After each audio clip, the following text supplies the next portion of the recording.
Folks, Bob BBD Fast and Furious. This is about हमारे prime minister ने कल राज्यसभा में बड़ा बयान दिया, उठ के बोले, जोर से बोले, मजबूती से बोले। और उन्होंने क्या कहा? उन्होंने ये कहा, PM says reforms here to stay can fix loose ends. MSP was, is, will be.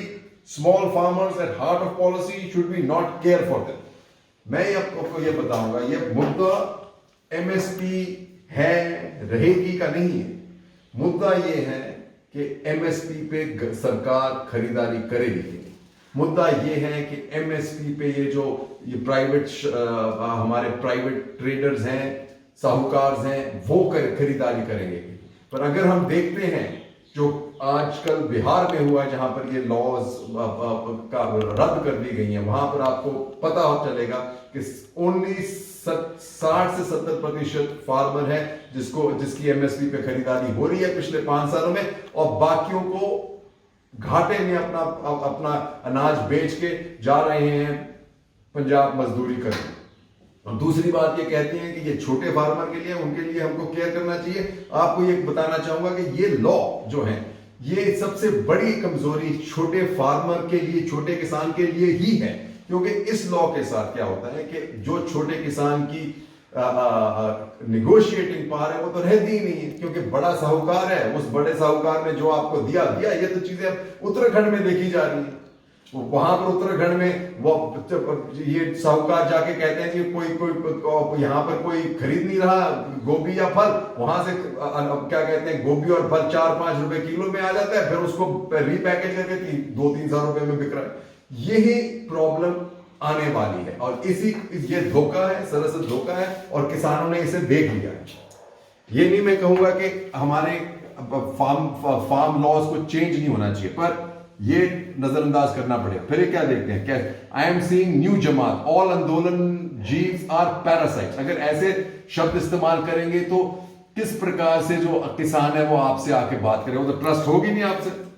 फिर ये कहते हैं beware of foreign destructive ideology. कौन सी आइडियोलॉजी की बात है? Are we talking about demonstrations? Demonstrations are a gift from India to the rest of the world, specially demonstrations held by the likes of Mahatma Gandhi, non-violence demonstrations. So it's not something that the world is giving us. That's not that ideology. There is a PM slams Andolan Jeeves in RS Farm Laws Defense. So this is a case of delegitimizing protests.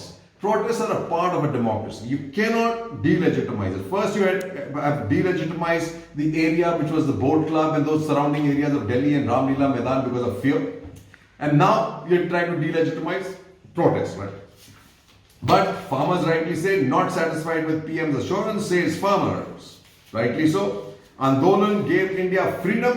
Farmers unions slammed PM's speech. I totally agree with them. Then, however, I think the government seems to be losing the plot. Religious leaders from UP Akhadas lend weight to ticket protests. So this is gaining momentum, right?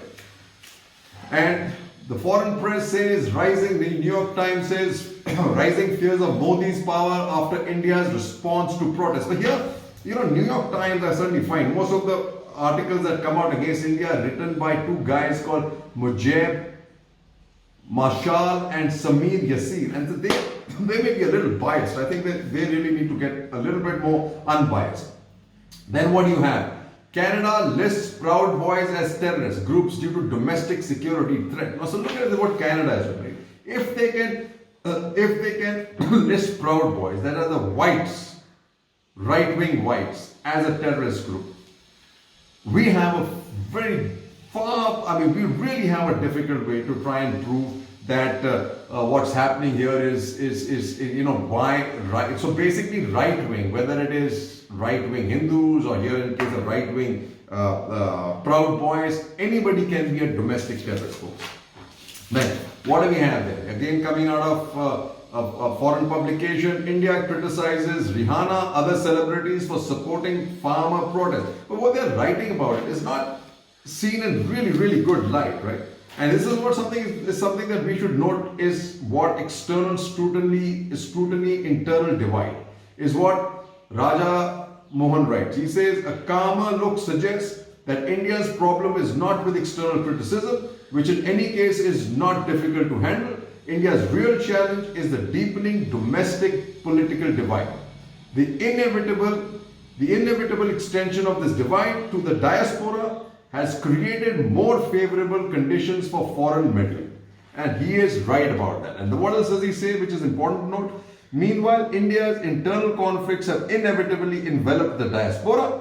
Sections of the diaspora that have a beef with Delhi's policies are actively mobilizing the political class in their adopted countries to raise the voice against India.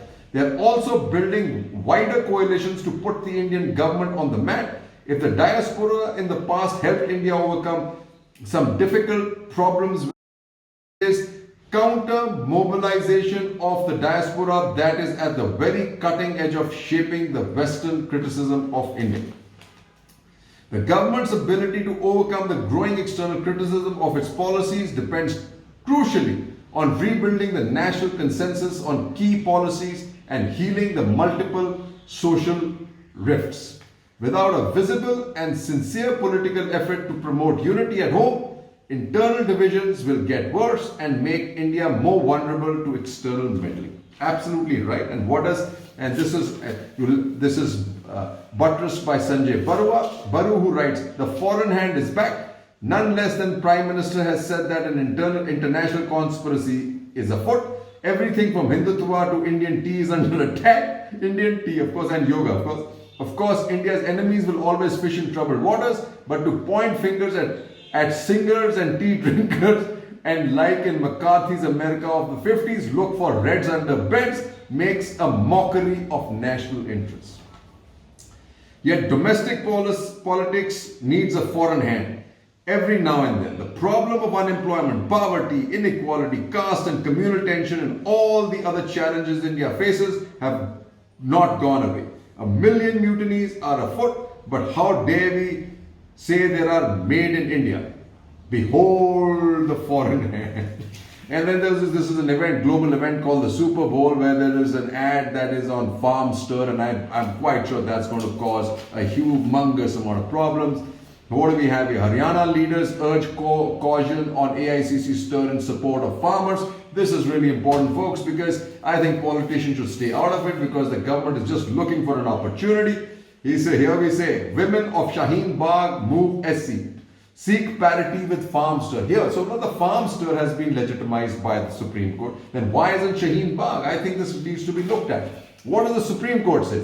Society must learn to accept intercaste, interfaith marriages. Hallelujah, folks. Hallelujah. Another nail on the coffin of farmers' income. Amid opposition protests, anti-cattle slaughter bill passed in council, folks. Cheers.